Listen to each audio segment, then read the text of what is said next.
अंतिम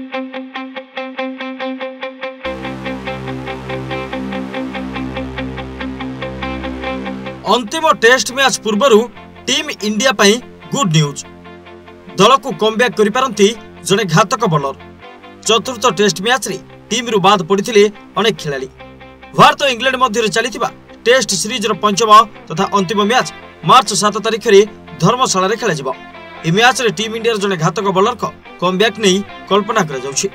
वास्तव में इंग्लैंड सहित खेला जाइथिबा चतुर्थ टेस्ट मैच रे टीम इंडिया अनेक खिलाड़ी को बाद दिया जाइथिला। युवा खेलाड़ी चमत्कार प्रदर्शन बल चतुर्थ टेस्ट मैच रे विजय हासिल करथिला भारतीय दल। तेबे सीरीज रो अंतिम टेस्ट मैच रे जने अभिज्ञ खेलाड़ी दल रे शामिल हेबा नै चर्चा होछि। चतुर्थ टेस्ट मैच रे भारतीय दल रो द्रुत बॉलर बुमराह को विश्राम दिया जाइथिला।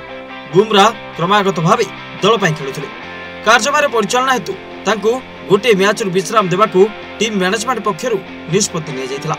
तेबे वर्तमान क्रिक बोर्ड रिपोर्ट अनुसार बुमराह सीरीज रो शेष टेस्ट मैच रे दल को फेरी पारंती बोली कह जाउछि।